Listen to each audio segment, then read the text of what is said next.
साथियों नमस्कार, मैं हूं नीरज पटेल और आप देख रहे हैं नेशनल जनमत।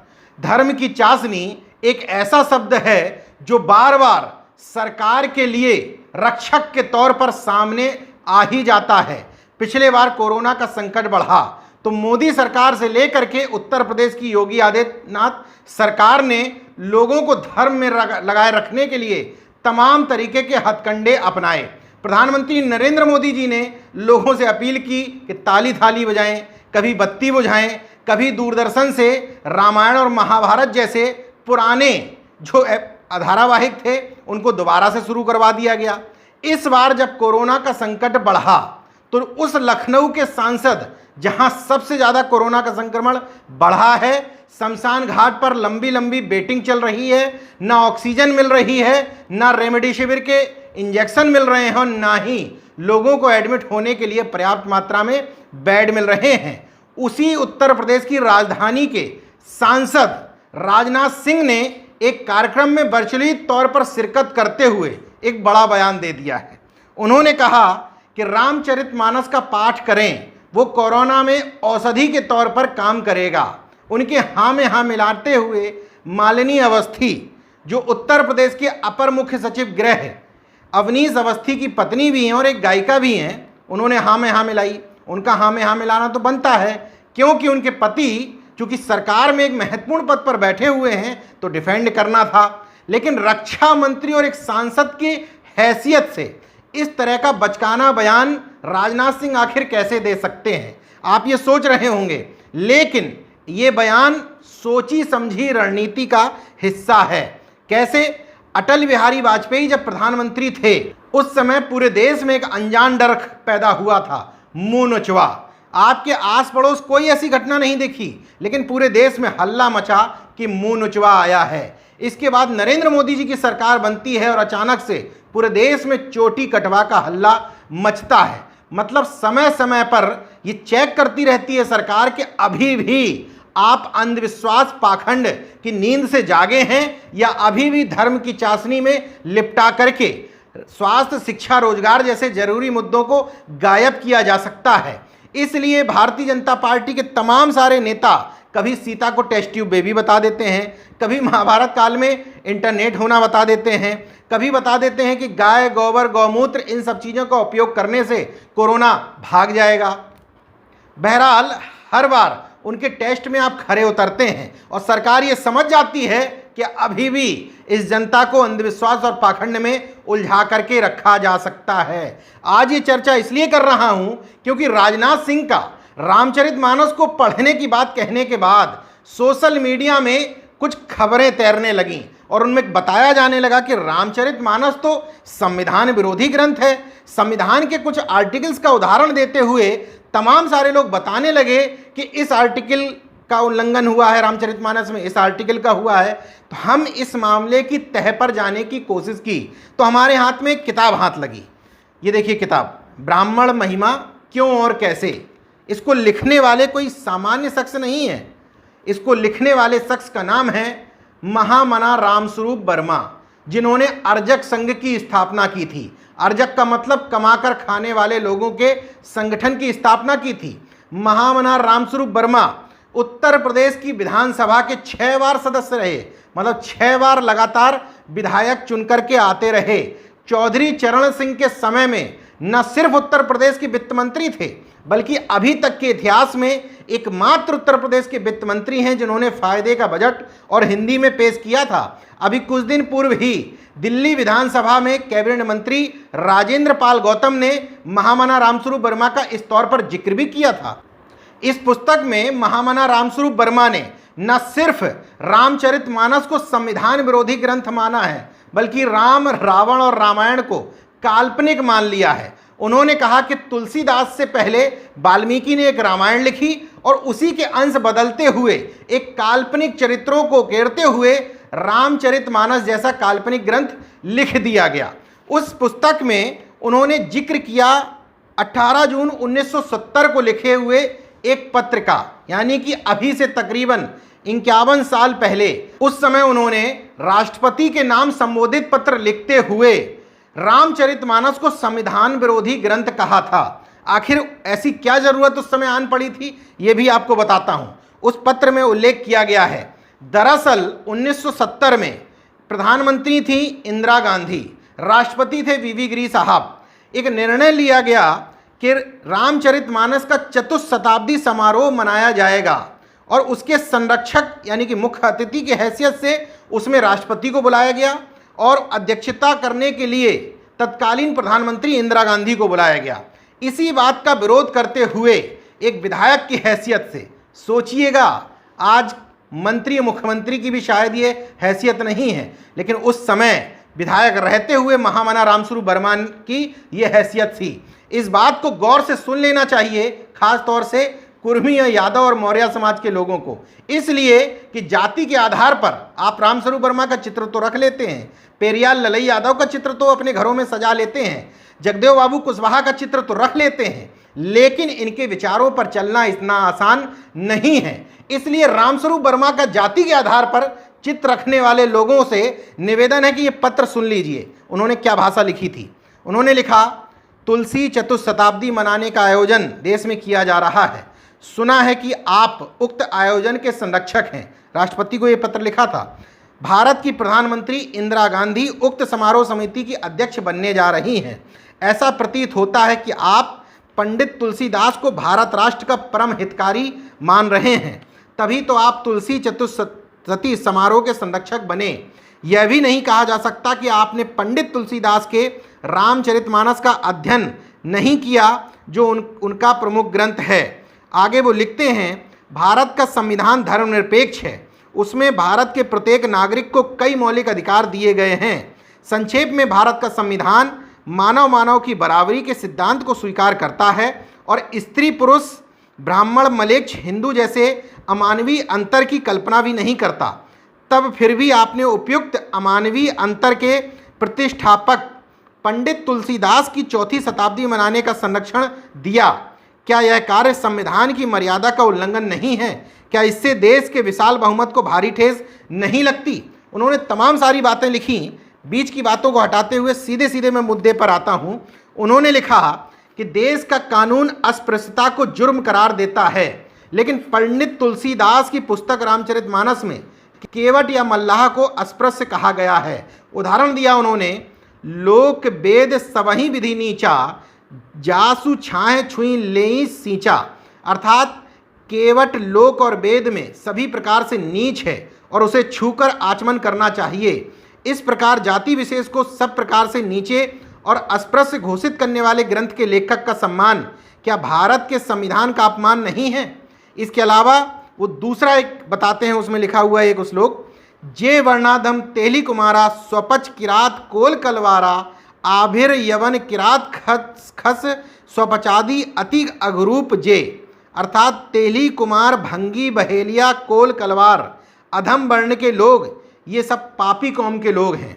आगे वो जोड़ते हैं, अहीर मुस्लिम बहेलिया खटीक भंगी, इन सबको पापी बताया गया है। तो क्या ये भारतीय संविधान का उल्लंघन नहीं है? आगे वो एक और चौपाई का जिक्र करते हैं, ढोल गवार शूद्र पशु नारी, ये सब ताड़न के अधिकारी। लिखते हैं रामस्वरूप वर्मा, यानी कहाँ ढोल और पशु और कहाँ शूद्र और नारी, इनको समान कोटि में रखकर अकारण पिटाई करने का अधिकार सवर्णों के हाथ में देना किस संविधान की मर्यादा का पालन हो सकता है? एक और शूद्रों को ढोल और नारी और पशु के बराबर कहकर उनकी अकारण पिटाई का फतवा दे रहे हैं, तो दूसरी ओर रामचरितमानस में राम के मुंह से कहलवाया, सुनु गंधर्व कहो मैं तो ही, मोही न सुहाय ब्रह्म कुल द्रोही, सापत ताड़त परुष कहनता, विप्र पूज्य अस गावही संता। अर्थात भगवान को ब्राह्मण कुल का द्रोह खलता है और उनका कहना है कि ब्राह्मण चाहे साप दे, मारे या गाली दे, फिर भी उनकी पूजा की जानी चाहिए। शूद्र और स्त्री को तो अपनी मौज या गुस्सा उतारने के लिए जब चाहो तब पीटो, लेकिन बदतमीज और कानूनी अपराध करने वाले ब्राह्मण की पूजा करो।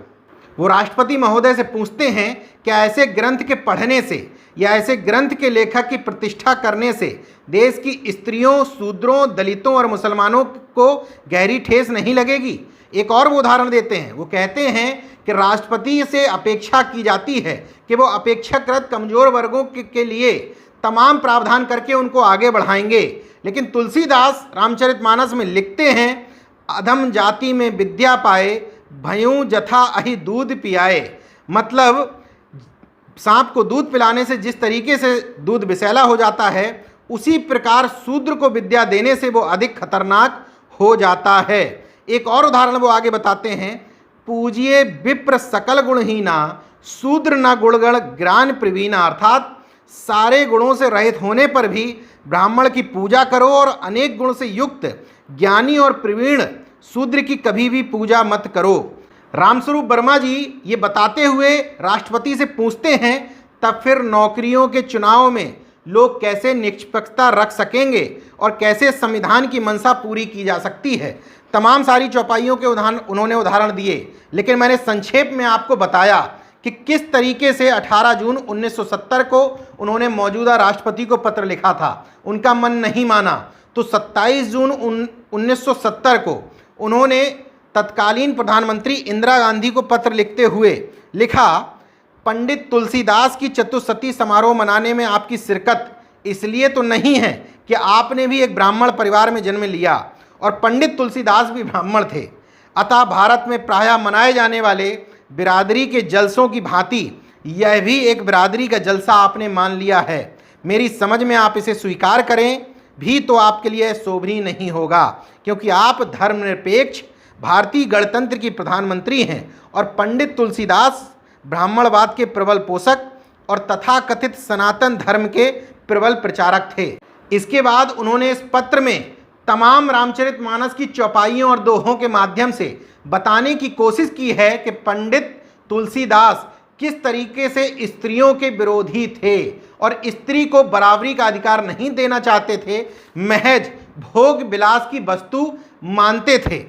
इसके बाद भी उनका मन नहीं माना तो 6 अगस्त 1970 को उन्होंने राष्ट्रपति महोदय को एक रिमाइंडर लिखा और इसके बाद भी जब उनको उत्तर समुचित नहीं मिल पाया तो उन्होंने 14 अगस्त 1970 को तत्कालीन प्रधानमंत्री इंदिरा गांधी को भी एक रिमाइंडर लिखा। महामना रामस्वरूप वर्मा ने सिर्फ ये पत्र नहीं लिखे, बल्कि अपनी इसी पुस्तक में उन्होंने अंतिम एक लिखा है अध्याय, जिसका शीर्षक है राम और रावण काल्पनिक पात्र, और तमाम श्लोकों के माध्यम से उसको साबित भी करने की कोशिश की है।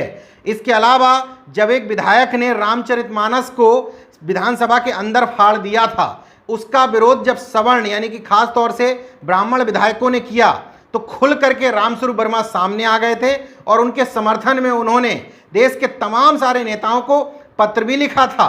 लोहिया के अच्छे मित्र हुआ करते थे महामना रामस्वरूप वर्मा, लेकिन सिर्फ एक बात को लेकर के लोहिया से उनका विरोध चलता था, क्योंकि लोहिया रामायण मेला लगवाते थे और अर्ध क्रांति के पक्षधर थे।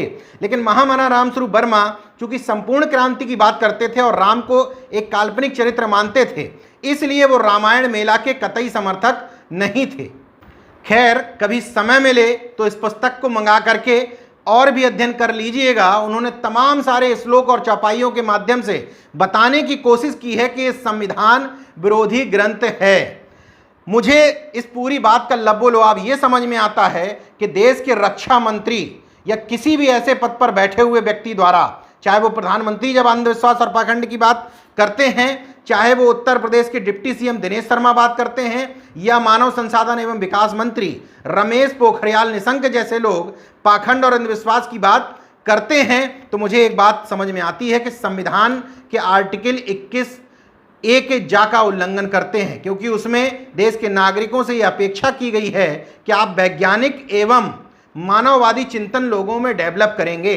सरकारों से भी अपेक्षा की जाती है कि आप अंधविश्वास और पाखंड के विरोध में काम करेंगे, लेकिन ये सरकारें आपको अंधविश्वास और पाखंड की आग में इसलिए झोंकती हैं, इसलिए आपको मजबूर करती हैं कि आप कोरोना के समय में रामायण और महाभारत देखें, अपने आप को फिर से उसी पुनर्जन्म, भाग्यवाद, छुआछूत, ऊंच नीच के दलदल में झोंक दें, ताकि सरकार से सवाल ना कर पाएं। जब आप ये मान लेते हैं कि ऐसा सब कुछ इसलिए हो रहा है क्योंकि आपके भाग्य में ऐसा ही लिख करके आया था, तो आप सरकार से सवाल पूछने की बजाय खुद को और खुद के नसीब और भाग्य को कोसने लग जाते हैं। इससे सरकार को वॉक ओवर मिल जाता है। यही सरकार की मंशा है। इसलिए सरकार घुमा फिरा करके आपको गाय गोबर गौमूत्र में ढकेलने की कोशिशें करती रहती हैं। मौजूदा समय में तमाम सारी सरकारें इसी पैटर्नों पर काम करती हैं, लेकिन मौजूदा सरकार में देखा गया है कि इस तरह की बयानबाजी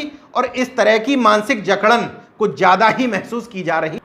इसलिए पूरी तौर से संविधान में आस्था रखते हुए नेशनल जनमत आपसे सिर्फ ये अपील करता है कि विज्ञान और संविधान में भरोसा रखें। इसलिए क्योंकि जो लोग कहा करते थे काल उसका क्या करे जो भक्त हो महाकाल का, उसी उज्जैन के महाकाल मंदिर के मुख्य पुजारी और सेकेंड पुजारी की मौत हो गई है, जबकि कोरोना से लड़ने के लिए वहां मृत्युंजय जाप किए जा रहे थे। वहीं पर महामंडलेश्वर कुंभ का स्नान करने गए थे, महामंडलेश्वर की मृत्यु हो जाती है। तमाम सारे मठ मंदिर मस्जिद इस समय काम नहीं आ रहे हैं। जब भी आपके घर का कोई बीमार होता है तो आप अच्छा डॉक्टर, अच्छा अस्पताल, अच्छी दवा, अच्छा इंजेक्शन ढूंढते हैं, ना कि अच्छा मंदिर ढूंढकर, अच्छी मस्जिद ढूंढकर उसमें अपने परिवारीजनों को एडमिट कराते हैं। इसलिए नेशनल जनमत आपसे अपील करता है वैज्ञानिक चिंतन रखें। देश को आगे ले जाने के लिए यही चिंतन सबसे ज़्यादा मददगार साबित होता है। मौजूदा स्थिति में विज्ञान और संविधान ही आपके काम आ रहा है, क्योंकि विज्ञान की बदौलत आपको वेंटिलेटर और दवाइयाँ मिल रही हैं और संविधान की बदौलत आपको ये अधिकार मिल रहा है कि अगर राष्ट्रपति का बेटा किसी अस्पताल में एडमिट हो सकता है तो उसी अस्पताल में एक गरीब इंसान का बेटा भी एडमिट हो सकता है। संविधान ने अधिकार दिया है। मौजूदा सरकारें उनका पालन करती हैं नहीं करती ये अलग बात है, लेकिन विज्ञान और संविधान आपको बचाए हुए है। इसलिए जागरूक और सजग बने रहिए। ऐसे नेताओं की बयानबाजी को कूड़े में ढकेल दीजिए।